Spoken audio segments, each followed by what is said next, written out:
Could you survive a month in poverty? It's a question community leaders and volunteers in Saginaw looked to answer. They took part in a community action poverty simulation at the East Side Soup Kitchen, designed to provide an interactive experience that both promotes understanding and inspires change. TV5's James Felton was at this event. He joins us with more now. James?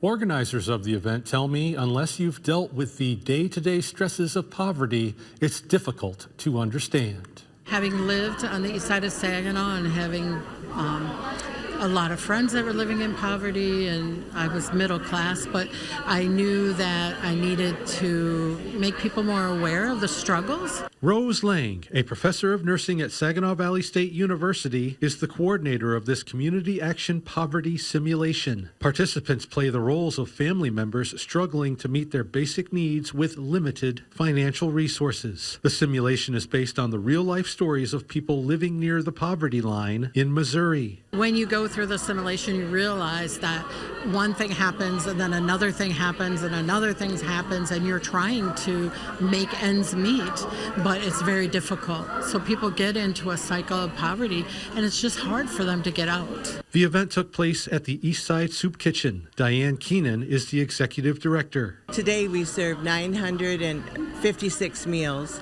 So that says to me, all these people that are coming here for help, which it continues to grow, the need, and we need to make sure that our volunteers and our staff are readily reminded of the impact that they have and how they interact with our guests. During the simulation, which is comprised of 4 15-minute weeks, families must provide their necessities and maintain their shelter by using the community resources around the room. Afterwards, the group gets together to talk about the experience. I'm hoping it activates people to understand the poverty in their area, and that they actually step out of their comfort zone and will help at the soup kitchen, will go and transport people to appointments, will do things that will make a big difference.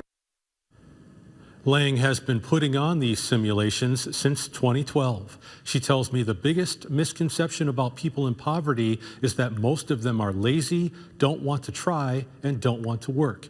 Lang tells me that's not true. Back to you.